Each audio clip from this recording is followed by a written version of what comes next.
पौष महिन्यातली ही पहिली अमावस्या आहे बघा. आणि आता ती अमावस्या 2 दिवसानंतर येणार आहे. तर या अमावस्याला आपण मौनी अमावस्या म्हणून सुद्धा ओळखले जाते. तर या दिवशी आपल्याला आपल्या पितरांसाठी काय असा उपाय आपल्या घरामध्ये करायचा आहे बघा. तुम्हाला सर्वांना माहिती आहे की अमावस्या दिवशी आपण जेवढा आपल्या पितरांसाठी काही उपाय करतो, काही सेवा घरामध्ये करतो, तेवढे पित्र आपल्याला खुश होतात आणि आपल्याला आशीर्वाद देतात.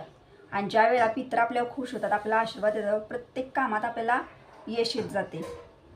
तर आता हा उपाय कोणता करायचा आहे, तर त्या दिवशी आपल्या पितरांसाठी आपल्याला एक नैवेद्य बनवायचा आहे घरामध्ये आणि तो नैवेद्य पितरांना अर्पण करायचा आहे. त्या दिवशी आपल्याला आपल्या आंघोळीच्या पाण्यामध्ये सुद्धा काही अशा 1-2 वस्तू टाकून आपल्याला आंघोळ करायची आहे की ज्यामुळं आपल्याला जर पितृदोष असेल किंवा आपल्याला जर वाईट शक्ती असेल ती सुद्धा आपल्यापासून नाहीशी होईल. तर हा उपाय कोणता आहे हे सगळ्याविषयी माहिती तुम्हाला आजच्या व्हिडिओमध्ये मिळेल. तर तुम्ही हा व्हिडिओ कुठेही स्किप न करता व्हिडिओ शेवटपर्यंत बघा. तुम्ही जर माझ्या चॅनलवर नवीन असाल तर चॅनलला लाईक करा, शेअर करा आणि नक्की सबस्क्राईब करा. चला आता व्हिडिओला सुरुवात करूया. सर्व स्वामी सेवेकरांना श्री स्वामी समर्थ. तर तुमचं प्रिय LIC चॅनलमध्ये अगदी मनापासून स्वागत आहे. अमावस्याला सुरुवात कधी होत आहे ह्याविषयी तुम्हाला सांगते. 17 जानेवारी 2026 या दिवशी आहे शनिवार आणि शनिवारी रात्री 12:04 अमावस्या सुरू होत आहे. ती अमावस्या रविवारी संध्याकाळी म्हणजे रविवारी 18 जानेवारी 2026 या दिवशी पूर्ण दिवस हा अमावस्याचा आहे आणि रविवारी संध्याकाळी 9 वाजता ही अमावस्या समाप्ती होत आहे. आपल्या हिंदू धर्मामध्ये सूर्याने बघितलेली अमावस्या पौर्णिमा हे आपण धरत असतो. यासाठी अमावस्या ही 18 जानेवारी 2026 हा पूर्ण जो दिवस आहे म्हणजेच रविवार आहे, हा पूर्ण दिवस हा अमावस्येचा आहे. तर सेवा, उपाय किंवा जो नैवेद्य बनवायचा आहे हे सर्व आपल्याला ना रविवारी 18 जानेवारीलाच आपल्या घरामध्ये करायचं आहे. आपण अमावस्येला ना जे पितरांच्या सेवा करत असतो ना किंवा पितरांच्या मार्गातले जे उपाय करत असतो ना ते खूप प्रभावी असे उपाय असतात. कारण काही व्यक्तींना बघा अमावस्या किंवा अमावस्या जरी आले तर काही व्यक्तींच्या घरामध्ये सतत भांडणे होत असतात, सतत किरकिर होत असते, छोट्या मोठ्या गोष्टींवरनं वादविवाद होत असतात. आणि काही व्यक्ती अशा सुद्धा आहेत बघा की त्यांना अमावस्या आले की अनेक प्रकारे त्यांना त्रास होऊ लागतात. तर हे सर्व जे असतं ना तर ते आपल्या एक प्रकारचे ना आपलं पित्र आपले नाराज असतात. त्यासाठी पित्रांचा आशीर्वाद मिळवण्यासाठी अमावस्या खूप महत्त्वाचा दिवस मानला गेला आहे. आणि पौष महिन्यातली ही पहिली अमावस्या आहे. यासाठी प्रत्येकानं आपल्या पितरांसाठी असा एक नैवेद्य बनवायचा आणि तो पितरांना अर्पण नक्कीच करा. तर आता प्रथम तुम्हाला सांगते की रविवारी आपल्याला काय करायचं आहे, म्हणजे आंघोळीच्या पाण्यामध्ये कोणत्या वस्तू टाकायच्या आहे की ज्यामुळं आपल्या मागं जर वाईट शक्ती असेल, आपल्याला जर कोणाचा त्रास होत असेल कोणत्या तर गोष्टीचा किंवा आपल्याला जर कोणी काही केलं असेल तर त्या सर्वाचा त्रास हा आपल्याला अमावस्याला खूप जास्त प्रमाणात होत असतो बघा.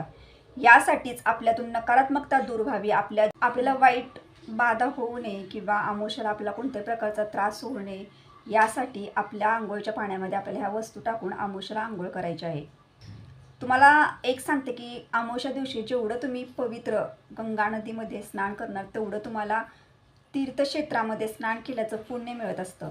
यासाठी अमावस्या दिवशी जर जवळपास तुमच्या जर पवित्र गंगा नदी असेल तर त्या नदीमध्ये जाऊन सुद्धा तुम्ही स्नान केलं तरीसुद्धा चांगलीच गोष्ट आहे. शिवाय जरी जवळपास जरी तुमच्या नदी नसेल, गंगा म्हणजे पवित्र गंगा स्नान नसेल तर तुम्ही काय करा, तर आपल्या घरामध्येच आंघोळीच्या पाण्यामध्ये आपल्याला काही वस्तू टाकायच्या आहेत. तर त्यातली पहिली वस्तू तुम्हाला सांगते की आपण अमावस्याला हा उपाय करत आहोत आणि अमावस्या दिवशी आपल्या आंघोळीच्या पाण्यामध्ये आपल्याला खडे मीठ टाकायचे आहे. थोडेसे खडे मीठ टाकायचे आणि त्यानंतर आपल्याला आपल्या आंघोळीच्या पाण्यामध्ये काळे जे तीळ असतात बघा, काळे तीळसुद्धा आपल्याला टाकायचे आहेत. त्यानंतर तुमच्याजवळ जर गंगाजल असेल तर ते सुद्धा तुम्ही टाकू शकता. आणि जर तुमच्याजवळ गंगाजल जर नसेल ना, गंगाजल खूप पवित्र मानलं गेलं आहे. कारण आपण जेव्हा पवित्र नदीमध्ये स्नान करतो तेव्हा आपल्याला पुण्य तर मिळत असतं, पण आपल्याला जेव्हा शक्य नसतं तेव्हा आपल्या घरामध्ये सुद्धा गंगाजल असणं सुद्धा तेवढंच महत्त्वाचं की जे आपण आंघोळीच्या पाण्यामध्ये टाकून आंघोळ करू शकतो. तुमच्याजवळ जर नसेल तर तुम्ही धार्मिक ठिकाणावरून सुद्धा ते मागवून घेऊ शकता. तिथे सुद्धा छोटेसे तुम्हाला बॉटलमध्ये गंगाजल हे नक्कीच मिळून जाईल. तर आपल्याला ह्या 3 वस्तू टाकायच्यात आपल्या आंघोळीच्या पाण्यामध्ये. घरातल्या प्रत्येक व्यक्तीनं आंघोळीच्या पाण्यामध्ये ह्या 3ही वस्तू टाकून आपल्याला आंघोळ करायची आहे. आंघोळ केल्यामुळं काय होतं तर ह्या पाण्याने जेव्हा आपण अमावस्या दिवशी आंघोळ करतो बघा, तेव्हा आपण दिवसभर आपलं इकडं तिकडं येणं की अमावस्याच्या वेळेला वाईट बाधा होऊ नये किंवा अमावस्या दिवशी आपल्याला त्रास होऊ नये कुणाला, कोणत्याही प्रकारचं काही आपल्या पाठीमागं वाईट लागू नये यासाठी आपण अमावस्या दिवशी आंघोळीच्या पाण्यामध्ये हे सर्व पदार्थ घालून सर्व वस्तू घालून आपण नक्कीच आंघोळ करावी. ह्याने आपल्या मनातली एक नकारात्मकता दूर होते, आपल्या मनामध्ये सुद्धा एक सकारात्मकता निर्माण होते. तर न चुकता आपण आंघोळीच्या पाण्यामध्ये वस्तू घालून आपल्याला अमावस्या दिवशी म्हणजे 18 जानेवारी 2026 वार आहे रविवार, ह्या दिवशी तुम्हाला सकाळी ह्या पाण्यामध्ये सर्व वस्तू घालून आंघोळ करायची. तर हे सर्व मी तुम्हाला सांगितलं. तर आता घरामध्ये सुख शांती आणि घरामध्ये शांतता निर्माण होण्यासाठी आपल्या घरामध्ये आपल्याला अमावस्येला हा उपाय नक्कीच करायचा आहे. तुम्हाला सांगते की अमावस्येला ना तुम्ही जेवढे आपल्या पितरांना खुश होण्यासाठी किंवा पितर प्रसन्न होण्यासाठी पितरांच्या सेवा पितरांचे उपाय जेवढे करणार ना तेवढे तुमच्या घरामध्ये सुख शांती येत जाणार. कारण हा दिवस असा असतो बघा, या दिवशी ना पितर हे आपले ना अदृश्य स्वरूपात हे असतात, वास करत असतात. मग ते अदृश्य स्वरूपात आपल्या घरामध्ये असू शकतात, आपल्या घराच्या बाहेर सुद्धा असू शकतात. यासाठी आपल्या पितरांना, आता पित्र म्हणजे कोण, तर आपले जे पूर्वज वडील जे असतात बघा, ते आपले पित्र असतात आणि त्यांच्यासाठी हा दिवस जो असतो अमावस्येचा जो समर्पित असतो. यासाठी पितरांना खुश करण्यासाठी आपल्याला सेवा करायची आणि उपाय करायचा आहे. तर ह्या दिवशी तुम्हाला काय करायचं तर बघा, जेव्हा पितरांना खुश करण्यासाठी आणि घरामध्ये सुद्धा प्रसन्न वातावरण राहण्यासाठी, घरामध्ये सुद्धा सुख शांती राहण्यासाठी बघा, आपल्याला काही वेळेला आपल्या आयुष्यामध्ये खूप असे प्रॉब्लेम असतात, खूप अशी संकट असतात, अडचणी असतात. आपण एखादा व्यवसाय सुरू करतो, त्यामध्ये सुद्धा दिवसेंदिवस आपल्याला फायदा होत नाही किंवा आपल्या घरामध्ये पैसा, कष्ट करून आणलेला पैसा सुद्धा टिकत नाही. आपल्याला कोणत्याच प्रकारे कोणत्याच कामामध्ये यश नसते. सतत आपल्या घरामध्ये वादविवाद, भांडणे होत असतात. प्रत्येक व्यक्तीचं छोट्या मोठ्या गोष्टींवरून आपली चिडचिड होत असताना आपल्याला कोणत्याच गोष्टीमध्ये समाधान वाटत नाही. तर ह्या सर्व गोष्टींसाठी ना आपल्याला अमावस्येला हे उपाय करावेच लागतात. आणि आपण जेवढे उपाय करणार, जेवढ्या सेवा करणार ना, तेवढा तुमचा त्रास, तुमच्या मागचं जे पण असेल वाईट, ते सर्व निघून जातं. आता काही ना बघा, पितृदोष सुद्धा असतो आणि पितृदोष असणाऱ्या व्यक्तींचं बघा कोणत्याच कामामध्ये त्यांना यश येत नाही. आणि त्यांना पितृदोष का असतो? कारण त्यांनी त्यांच्या पितरांचं काही सुद्धा व्यवस्थित करत नाही. ज्या घरामध्ये अमावस्येला कोणत्याही प्रकारची सेवा, पितरांची उपासना केली जात नाही, कोणत्याही प्रकारचं कोणतीच सेवा केली जात नाही, काहीच केलं जात नाही, त्या घरामध्ये प्रखर असा पितृदोष निर्माण होतो आणि त्या घरातल्या प्रत्येक व्यक्तीला पितरांचा दोष लागतो. कारण ते पितरांना खुश करण्यासाठी किंवा पितरांना प्रसन्न करण्यासाठी त्या घरामध्ये कोणत्याही प्रकारचं काहीच होत नाही. आणि जेव्हा हा पितृदोष लागतो ना, तेव्हा त्यांना कोणत्याच कामामध्ये यश येत नाही. यासाठी सांगते की पितरांना खुश करण्यासाठी आपल्याला आपल्या घरामध्ये ह्या पौष महिन्यातल्या पहिल्या अमावस्येला हा उपाय नक्की करा. उपाय अगदी छोटा आहे पण प्रभाव खूप मोठा आहे. तुम्हाला सर्वांना माहिती आहे की विशेष दिवशी केलेली उपाय सेवा याचं फळ हे आपल्याला त्वरित मिळते. तर अमावस्या दिवशी ना महिलांनी, विशेषतः महिलांनी कोणती अशी घरामध्ये कामं करायची असतात की जे कामं अमावस्या दिवशी आपल्या घरामध्ये झालीच पाहिजेत. त्यामुळं काय होतं तर घरामधली एक नकारात्मकता बाहेर निघून जाते, घरामध्ये एक प्रसन्न वातावरण निर्माण जातं. आणि ही कामे कोणती आहेत तर ह्या सर्व विषय माहिती देणारा व्हिडिओसुद्धा आपल्या चॅनलवरती आहे, तो पण तुम्ही नक्कीच बघून घ्या. तर आता मी तुम्हाला सांगत आहे की उपाय कोणता करायचा. तर त्या दिवशीनं आपल्याला काय करायचं आहे, 12च्या आधी आपल्या घरामध्ये जी चपाती, भाजी, पोळी जे पण तुमच्या घरामध्ये बनवलं जातं त्यातलं ना एक घास तरी तुम्हाला तुमच्या अंगणामध्ये किंवा तुमची जी गॅलरी असेल तिथं तुम्ही ठेवू शकता किंवा तुमच्या घराला जर पत्र असेल तर ठेवू शकता. आता एखादा घास म्हणजे काय तर एखादी छोटीशी चपाती बनवायची, त्याच्यावर थोडासा भात घ्यायचा, त्याच्यावर थोडीशी भाजी बनवायची. हे सर्व जे पदार्थ असतात जे आपण 12च्या आधी आपल्या घरामध्ये जेवण बनवतो साधं नॉर्मल, त्यातला एक पहिला घास आपण पत्र्यावरती किंवा गॅलरीमध्ये ठेवायचा. हे आपल्या पितरांसाठी आपल्याला करायचं आहे त्या दिवशी. तर आता हे तुम्ही घरामध्ये करू शकता. तर आता महत्त्वाचा कोणता उपाय करायचा तर बघा, त्या दिवशी ना आपल्याला पिंपळाचं जे झाड असतं, आता पिंपळाचं झाड सर्वांना माहिती आहे, पिंपळ वृक्ष, या पिंपळाच्या झाडावरती ना देवदेवतांचा वास जास्त प्रमाणात असतो. आणि जिथं देवदेवतांचा वास पिंपळा झाडावर असतो तिथं आपल्या पितरांचा सुद्धा खूप जास्त प्रमाणात वास असतो. जास्त करून आपले पितर म्हणजे आपल्या पितरांची जर आपल्याला सेवा उपासना जर करायचं जास्त करून तर तुम्ही ना पिंपळा झाडाची तर जाऊन करायची. कारण पिंपळाच्या झाडावरच आपल्या पितरांचा सुद्धा वास असतो. यासाठी पिंपळाच्या झाडाची इथं आपल्याला हा नैवेद्य जाऊन ठेवायचा आहे. तर आता हे कधी करायचं, कसं करायचं तर तुम्हाला हे रविवारी करायचं आहे. तर कोणता नैवेद्य बनवायचा आहे तर आपल्या घरामध्ये जे गव्हाचं पीठ असतं ते थोडंसं प्रमाणात पीठ घ्यायचं, एका साईडला घ्यायचं, त्याच्यामध्ये तुम्हाला काळे तीळ मिक्स करायचे. त्या गव्हाच्या पिठामध्ये आपल्याला काळे तीळ टाकायचे आहेत आणि त्या तिळाची छोटीशी चपाती बनवायची आहे घरामध्ये. आणि हे आपण जेवणासाठी जे चपाती वगैरे बनवतो त्याच्यामध्ये मिक्स करायचं. तुम्हाला थोडंसं पीठ साईडला घ्यायचं आहे आधी आणि ते थोडेसे पिठाची एक चपाती बनवायची काळं तीळ टाकून. काळं तीळ टाकून तुम्ही एक चपाती बनवायची. त्या चपाती बनवल्यानंतर आपल्या घरामध्ये बघा पौष महिन्यातली पहिली अमावस्या आहे आणि आपल्या पितरांना आवडीचा नैवेद्य असला तर आपल्या पितरांना तांदळाची खीर विशेष अशी प्रिय आहे बघा.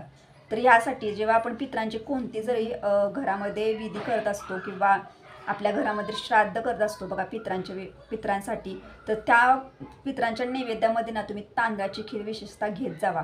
कारण पितरांना ना तांदळाची खीर खूप आवडते. तर तुम्ही त्या दिवशी आपल्या घरामध्ये तांदळाची खीरसुद्धा तुम्हाला बनवायची आहे. तर तांदळाची खीर बनवायची आणि जी काही नॉर्मल भाजी असेल किंवा भात असेल हे सर्व पदार्थ झाले. तर त्या दिवशी काय करायचं, तुम्ही हे दुपारनंतर सुद्धा करू शकता. 3-3:30 वाजता सुद्धा करू शकता. 5च्या आधीच तुम्हाला हे सर्व हे जे सांगणार आहे मी तुम्हाला, म्हणजे हा जो पदार्थ ठेवायचा आहे, तर तुम्हाला हे 4-5च्या आधीच हे करून घ्यायचं आहे घरामध्ये. पण तुम्हाला दुपारी जसा वेळ मिळेल तसं तुम्ही जाऊन पिंपळात झाडाखाली जर हे अर्पण केलं तरी चालेल. तर आता हे सर्व जे बनवलेलं असतं ते सर्व आपल्याला चपाती घ्यायची. त्या चपातीवर ही तांदळाची खीर जी असेल ती थोडीशी ठेवायची. त्यानंतर भात घ्यायचा आणि भातावरती जे तुमच्या घरामध्ये असेल ते आमटी वगैरे घ्यायचं, वरण वगैरे घ्यायचं किंवा जी भाजी असेल ती सुद्धा त्याच्यामध्ये घ्यायची त्या चपातीवर. हे सर्व घ्यायचं आणि आपल्याला आपल्या जे पिंपळ वृक्ष म्हणजे जे पिंपळाचं झाड असतं तिथं आपल्याला जायचं आहे. तिथं गेल्यानंतर पितरांचा तिथं वास असतो आणि तिथं गेल्यानंतर आपल्यासाठी आपल्याला प्रार्थना करायची की पितरांना म्हणायचं की तुम्ही खुश राहा आणि आम्हालाही खुश ठेवा, तुमचा आशीर्वाद कायम आमच्यावर राहू दे, असं पितरांना प्रार्थना करायची. आणि पितरांसाठी जो आपण नैवेद्य नेलेला असतो तो त्या पिंपळ वृक्षाच्या म्हणजे पिंपळाच्या झाडाखाली आपल्याला तो नैवेद्य ठेवायचा आहे. आता नैवेद्य वगैरे सर्व दाखवून तिथं तुम्हाला छोटंसं जाताना एक ग्लाससुद्धा भरून घेऊन जायचं आहे पाण्याचा आणि ते सर्व नैवेद्य वगैरे त्या पिंपळा झाडाच्या खाली आपल्याला ठेवायचं, म्हणजे तिथं अर्पण करायचं आहे. त्या दिवशी ना पितर हे वाट बघत असतात पिंपळात झाडावरती, कारण आमोशाला ना जास्त करून बघा पितर जे आपले पितर असतात ना ते अदृश्य स्वरूपात असतात आणि ते ना प्रत्येकांचे पितर जे असतात ते पिंपळात झाडावरती असतात आणि पिंपळाच्या झाडाच्या इथं ते वाट बघत असतात की माझ्यासाठी कोणी नैवेद्य वगैरे घेऊन येतं का. आणि ज्या घरातली व्यक्ती पितरांसाठी नैवेद्य घेऊन जाते ते पितर जे असतात ते सूक्ष्म स्वरूपात आपले पितर असतात आणि आपण जेव्हा त्यांच्यासाठी नैवेद्य घेऊन जातो तेव्हा ते सुद्धा खुश होतात, ते सुद्धा प्रसन्न होतात आणि ते सुद्धा आपल्याला आशीर्वाद देतात. आपल्याला आपल्या प्रत्येक कामामध्ये यश येतं. पितरांचा आशीर्वाद खूप महत्त्वाचा असतो आणि आपल्या पितरांसाठी नैवेद्य अर्पण करणं आमोशाला हे खूप महत्त्वाचं मानलं गेले. ही सेवा म्हणा, ही उपाय म्हणा, खूप म्हणजे खूप महत्त्वाचं आहे. आता तो नैवेद्य आपण तिथं ठेवल्यानंतर तुम्हाला एक सांगते की आमोशाला ना पितर जे असतात ते आपल्या हुंबरड्याच्या बाहेर सुद्धा असतात. आपलं जो हुंबरट असतो म्हणजे प्रवेशद्वाराचा हुंबरट असतो, या बाहेर सुद्धा आपले पितर हे सूक्ष्म स्वरूपात असतात, वास करत असतात आणि ते सर्व बघत असतात की आपण आमोशाला आपल्या घरामध्ये त्यांच्यासाठी कोणत्या सेवा करतो, त्यांच्यासाठी आपण कोणते उपाय करत असतो, ते सर्व बघत असतात पितरे आपले. आणि जेव्हा ते पितर ते सर्व बघतात आणि ते खुश होतात आपल्यावर, आपल्याला ते त्यांचा कृपाशीर्वाद म्हणजे ते आपल्याला खुश झाल्यानंतर त्यांचा आशीर्वाद आपल्याला मिळतो.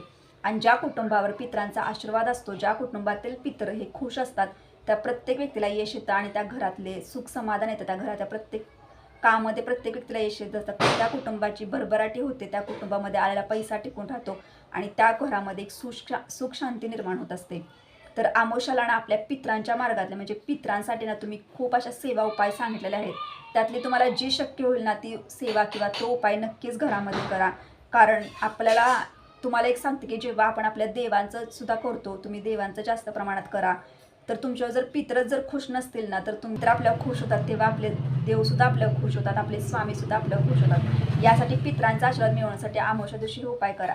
तर आजच्या व्हिडिओमार्फत मी तुम्हाला हेच सांगितलं की पितरांसाठी आपल्याला पिंपळा झाडाखाली कोणता नैवेद्य अर्पण करायचं आहे, अंघोळीच्या पाण्यामध्ये कोणत्या वस्तू टाकून आपल्याला आंघोळ करायच्या आहे, सर्व विषय माहिती तुम्हाला आजच्या व्हिडिओ दिली. तर तुम्हाला जर हा व्हिडिओ आवडला असेल तर लाईक करा, शेअर करा, नक्की सबस्क्राईब करा. भेटू आता नेक्स्ट व्हिडिओमध्ये. सर्व स्वामी सेवेकरांना श्री स्वामी समर्थ.